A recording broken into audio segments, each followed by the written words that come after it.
Hello students, आज हम topic शुरू करने जा रहे हैं सेंटिंग।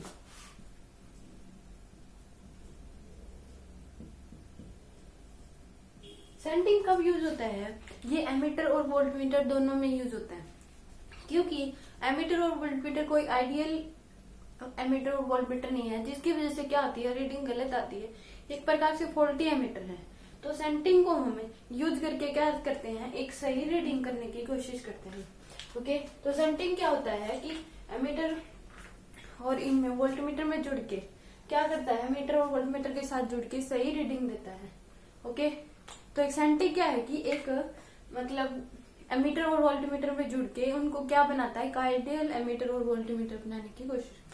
ओके, तो इसमें हम देखते हैं कि हमने देखा कि यहाँ मान लीजिए आई का करंट जा रहा है, यहाँ रेजिस्टेंस है हमारे पास 2 ओम का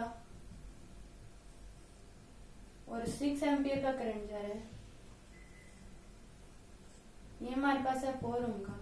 इसमें ये बताना है कि आपको मेन ब्रांच में कितना करंट आएगा। तो इस केस में देखो, जो चीज हमने पढ़ा है रूल कि दो चीज अगर कोई पैरेलल में जुड़ी हो, उस केस में क्या होता है कि दोनों का पोटेंशियल डिफरेंस सेम होता है। अगर इसका हमारे पास 12 वोल्ट है तो इसका भी कितना चाहिए 12, तो इसमें कितना जाएगा 3 एम्पियर, तो टोटल कितना करंट चलेगा 9 एम्पियर। ऐसे ही अगर इसमें क्या होता है, अगर हमें कि ये पता ना हो कि ऐसे ये रूल हमें पता ना हो, तो उस केस में हम कैसे करते हैं, तो आई इक्वल टू क्या होता है इसमें I G 1 plus R G by R S. ये इसमें रूल लगता है जिससे हम मेन ब्रांच का करंट निकाल सकते हैं, अगर हमें ये रूल ना पता हो। तो इस केस में ये क्या होता है हमारे पास, इसको हम आर जी मान लेते हैं और ये क्या होता है आई जी और ये हमारे पास आर एस। ओके, और मेन ब्रांच का करंट इसमें से निकलेगा। जैसे मान लीजिए आई इक्वल टू क्या आ जाएगा फिर R1, आई जी कितना है हमारे पास 6 और 1 plus R G 2 divide by 4, 6 1 plus 1 by 2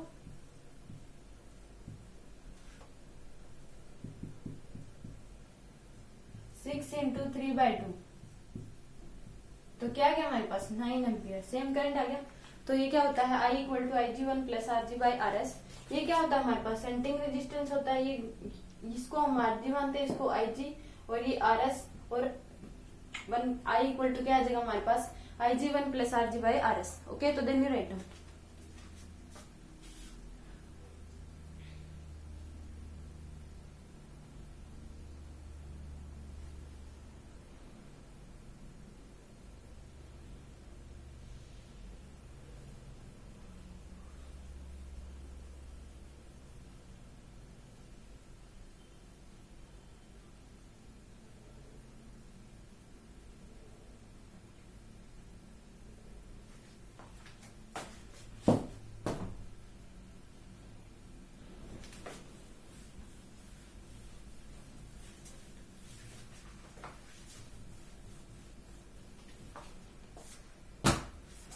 अब मान लीजिए हम देखें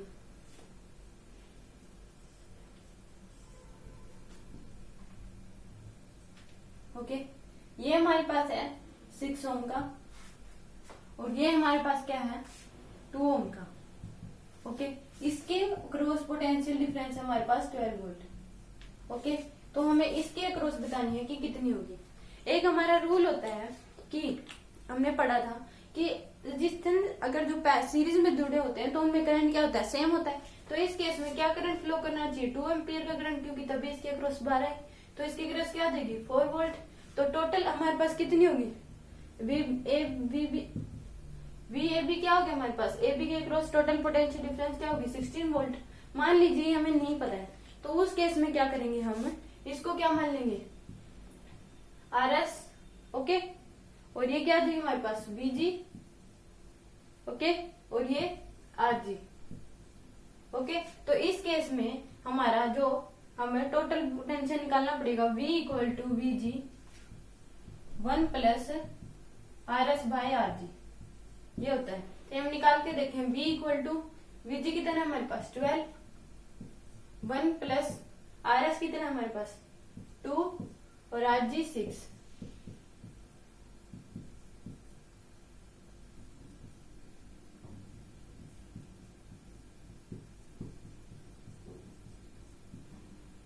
तो क्या क्या हमारे पास 16 वोल्ट। ओके, तो देन यू राइट डाउन। तो हमारे पास वोल्ट मीटर में यूज किया जाता है ये, इसके वोल्ट निकालने के लिए क्या होता है, V equal to VG one plus RS by RG, और I करंट निकालने के लिए क्या होता है, I equal to IG one plus RG by RS। Okay, तो देन यू राइट डाउन।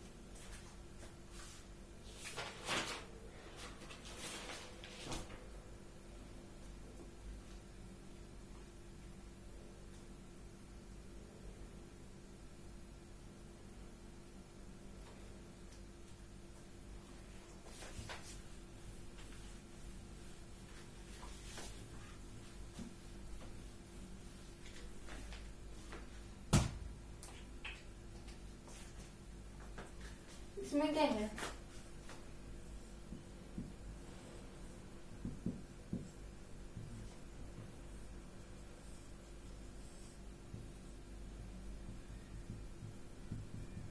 आपको फाइंड करना है, आई मैक्स करना है by using ammeter. Find I max by using ammeter. हम पहले देखें कि कितना करंट हमारे पास इसमें फ्लो करेगा। एमीटर यूज करने के बाद भी इतने करंट आने चाहिए। कितना आ जाएगा, दोनों सीरीज में 4, तो कितना आ जाएगा हमारे पास 3 एम्पियर आएगा। अगर हम पहले यूज करेंगे तो हमारे पास 3 एम्पियर आएगा। अगर हमने यहाँ पे क्या लगा दिया, एमीटर लगा दिया, तो एमीटर की ये आइडियल एमीटर जो होता है नहीं, इसका रेजिस्टेंस कुछ ना कुछ होगा। तो उस केस में क्या हो जाएगा, हमारे पास करंट चेंज हो जाएगा। एमीटर लगाते ही मान लीजिए इसका रेजिस्टेंस कुछ है, तो उस केस में हमारे पास क्या हो जाएगा, करंट चेंज हो जाएगा। तो मान लीजिए इसका रेजिस्टेंस 10 है, तो कितना हो जाएगा 10 14, तो 12/14 6/7 हो गया। तो उस केस में क्या हो जाता है, हमारे पास है इसमें हमारे पास मेन ब्रांच का करंट कम हो जाता है। पर हमें क्या करना है कि इसका करंट कम करने के लिए इसमें क्या किया जाता है, इसके पैरेलल में एक बहुत ही स्मॉल रेजिस्टेंस जोड़ा जाता है, बहुत ही 0.001 ओम का अगर रेजिस्टेंस इसमें जोड़ दें, तो उस केस में क्या हो जाता है हमारे पास, उस केस में क्या हो जाएगा हमारे पास कि अगर मान लीजिए इसका रेजिस्टेंस हमारे पास क्या है 2 ओम है इसका भी, तो उस केस में क्या हो जाएगा, इस केस में इसकी मेन ब्रांच की वो कम हो जाएगा करंट। तो इसके केस में क्या करते हैं, इसके पैरेलल में एक ही बहुत स्मॉल रेजिस्टेंस जोड़ देते हैं। उस केस में क्या होता है कि अगर एक रूल होता है, अगर दो रेजिस्टेंस आपस में पैरेलल हैं, तो उनका जो आर इफेक्टिव आता है वो क्या आता है, स्मॉलर देन स्मॉलर आता है। ओके, तो व्हेन, ये लिख लो आप, when two resistance connected in parallel, then R effective have smaller than smaller। तो उस केस में क्या होगा, R इफेक्टिव जो हमारा आएगा इससे भी कम आएगा। तो उस केस में क्या हो जाएगा, करंट क्या करेगा कि यहाँ से चला जाएगा, तो उस केस में करंट पे कोई फर्क नहीं पड़ेगा और करंट क्या आएगा, डायरेक्ट यहाँ से चला जाएगा। ओके, तो इस केस में क्या होगा हमारे पास, I इक्वल टू IG और 1 प्लस RG बाई RS होता है हमारे पास। ओके, तो इस केस में क्या होता है, अगर हमारे पास इसमें जो I होता है वो बहुत ही ज्यादा होता है IG से। अगर हमारे पास ये 10 एम्पेयर है, ये तो होता है 0.1 मिली एम्पेयर होता है। अगर मान लीजिए कि हमारे पास ये 50 एम्पेयर है, तो ये क्या होता है 0.5 मिली एम्पेयर होता है। अगर मान लीजिए कि इसकी रेंज हम यहाँ तक ही इसकी मैक्सिमम है 0.5 मिली एम्पियर, तो उस केस में पूछ लिया जाए तो हम क्या कर सकते हैं, एक एमीटर को यूज करके 50 एम्पियर तक करंट निकाल सकते हैं। क्योंकि आईजी की जितनी होती है उसमें क्या हो जाता है, मान लीजिए आईजी की उसकी एक मैक्सिमम वैल्यू इतनी है कि वो इतना शो कर सकता है, तो किस केस में यहाँ पे क्या हो जाएगा, आईजी करंट जाएगा। तो उस केस में क्या हो जाएगा, ये आईजी और ये क्या हो जाएगा हमारे पास, ये आरजी हो जाएगा और ये आरएस। तो उस केस में हमारे पास मेन ब्रांच में करंट आ जाएगा, हमें आईजी पता है, आरजी पता है और आरएस पता है, तो आई हम निकाल लेंगे। तो उस केस में क्या होता है, मान लीजिए कि आईजी की मैक्सिमम वैल्यू 0.5 मिली एम्पियर है, तो हम जो मेन ब्रांच का करंट है हम 50 एम्पियर तक निकाल सकते हैं। एक इसका और फार्मूला होता है, आई को कर दो I max equal to I G max 1 plus RG by RS, ये इसका एक फार्मूला और होता है। आई को आई मैक्स कर दो IG मैक्स और 1 plus RG by RS। Okay, तो देन यू राइट। जो गैल्वेमीटर और गैल्वेमीटर ही इनका एक मेन है। गैल्वेमीटर से ही एमीटर और वोल्टमीटर बनते हैं। थोड़ा चेंज करके एमीटर बनता है, थोड़ा चेंज करके वोल्टमीटर बनता है। Okay,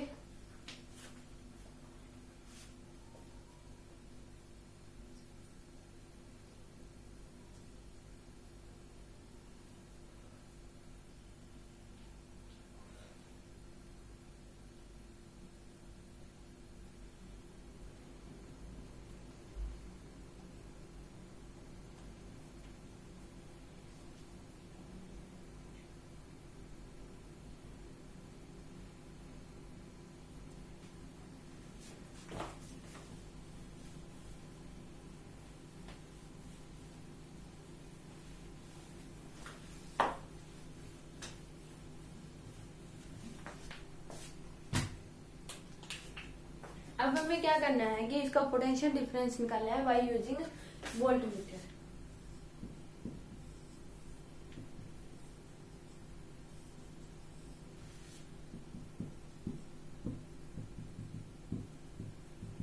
find V by using voltmeter. इस केस में क्या होता है कि हम अगर इस वोल्टमीटर हमेशा क्या जुड़ता है पैरेलल में। अगर हमने मान लीजिए इसके यहाँ पैरेलल में वोल्टमीटर जोड़ दिया तो उस केस में क्या हो जाएगा, मान लीजिए इसका क्या है हमारे पास रेजिस्टेंस, क्या है हमारे पास Rg, हमारे पास मान लीजिए इसका 2 है, 2 ओम है। तो उस केस में क्या हो जाएगा, करंट चेंज हो जाएगा।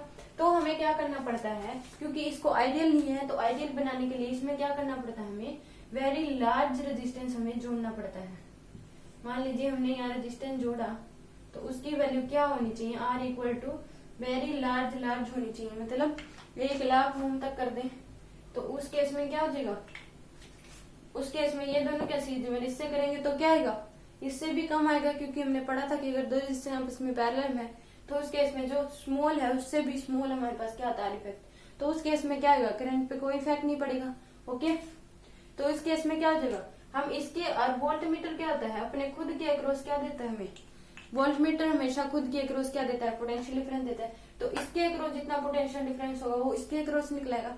ओके, तो इस केस में क्या हो जाएगा हमारे पास, अगर हम V इक्वल टू क्या होता है हमारे पास VG 1 plus RS by RG।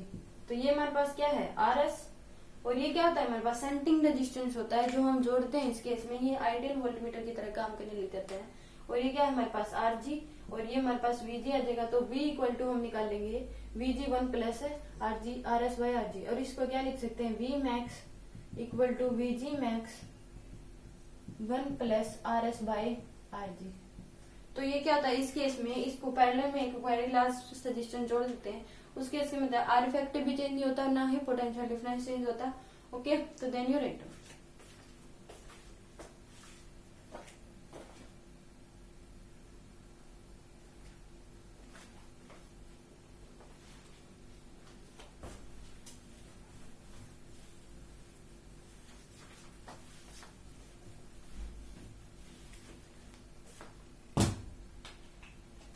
अब हम पढ़ते हैं कॉम्बिनेशन ऑफ बैटरी। इसमें कुछ याद करने वाले कुछ हैं बेसिक पॉइंट्स, 5 एक कॉम्बिनेशन ऑफ बैटरी। तो इसमें कुछ से हम याद करेंगे रिजल्ट से, वो याद रखने हैं। ये मान लीजिए ए पॉइंट है,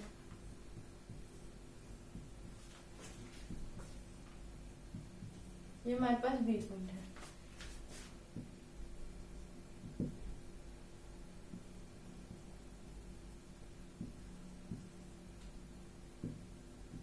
E1, E2, E3, E4।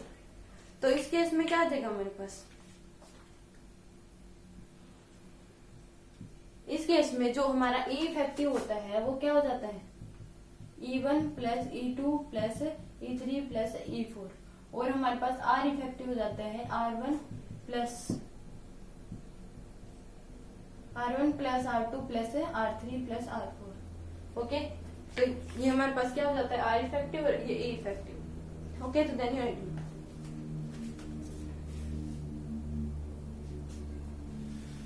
अगर ये हमारे पास क्या था पहला, अगर हमें यही क्या बन जाएगा सेकंड, देखो अगर इसकी पोलैरिटी हमें चेंज कर दी, ये ऐसे कर दिया, तो उस केस में क्या हो जाएगा, हमारे पास यहाँ पे नेगेटिव साइन हो जाएगा और आर इफेक्टिव क्या रहेगा, सेम ही रहेगा। अगर इसकी पोटेंशियल, इसकी मतलब बैटरी चेंज कर दी तो पॉजिटिव नेगेटिव, तो बैटरी को अगर पोटेंशियल चेंज कर दी तो उस केस में क्या हो जाएगा हमारे पास, यहाँ पे E1 माइनस E2, एक को बड़ा मान लीजिए और एक के करके क्या लग जाएगा, नेगेटिव साइन। ओके, तो देन रिटर्न।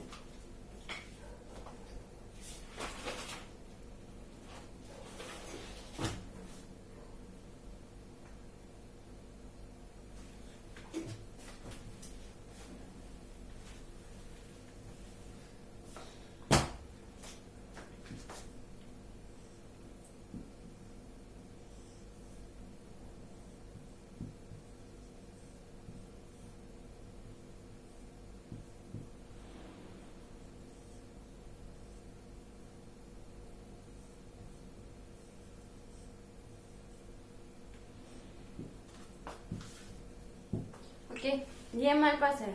अगर हमारे पास ये क्या हो, ई और ई आर आर आर, तो इस केस में हमारा ई इफेक्टिव हो जाएगा ई ही, और आर इफेक्टिव क्या हो जाएगा हमारे पास, R/4। ओके, अगर इनको चेंज कर दे E1 E2 E3 और E4, तो वो अगर हमने इसको ऐसे चेंज कर दिया तो हमारे पास ई इफेक्टिव क्या आ जाएगा, हमारे पास ई इफेक्टिव आ जाएगा, ई इफेक्टिव आ जाएगा हमारे पास E1/R1 plus E2/R2 plus E3/R3 plus E4/R4 divide by 1/R1 plus 1/R2 plus 1/R3 plus 1/R4। और अगर क्या करें, मान लीजिए इसकी पोलरिटी हमने चेंज कर दी, हमारे पास क्या था, ये हमारे पास थर्ड था, अब हम ये हमारे पास फोर्थ है। मान लीजिए इसका ऐसे कर दिया, तो इस केस में क्या हो जाएगा, इसमें आर इफेक्टिव क्या हो जाएगा हमारे पास है, आर इफेक्टिव हो जाएगा हमारे पास है 1 में 1 plus R1 plus 1/R2 plus 1/R3 plus 1/R4। ये हमारे पास क्या आ जाएगा, आर इफेक्टिव हो जाएगा। अगर हमने क्या करा, यहाँ पे ये पोलरिटी चेंज कर दी, तो यहाँ क्या आ जाएगा, बस नेगेटिव साइन आ जाएगा और हमारा क्या रहेगा, एज इट इज। ओके, तो देन यू रिटर्न।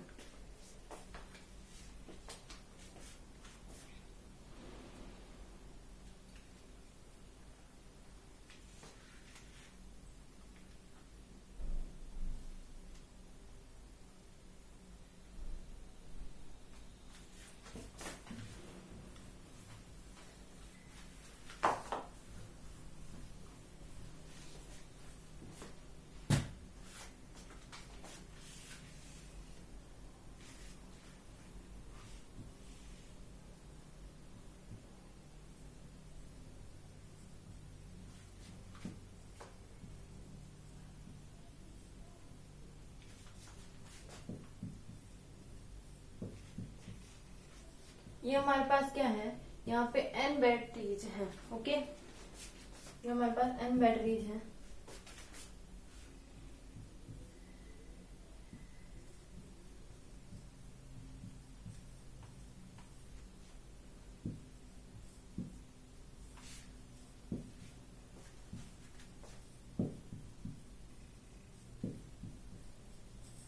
ये भी हमारे पास क्या है, यहाँ n बैटरीज है।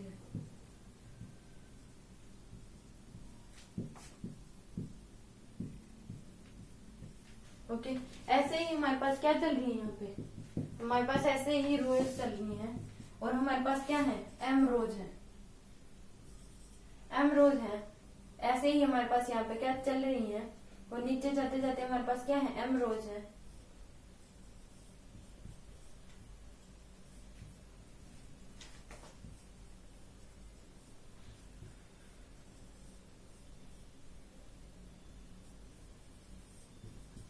ये हमारे पास क्या है, n रोज है और m रोज है और n बैटरीज हैं। ऐसे ही आगे आगे चलता रहता है इंफिनिटी तक।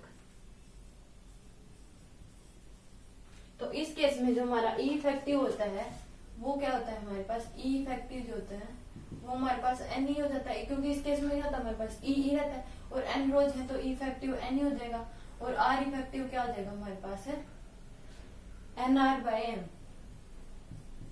क्योंकि NR हमारे पास क्या हो जाएगा इफेक्टिव, M रोज है तो डिवाइड बाय M। ओके, तो देन यू राइट।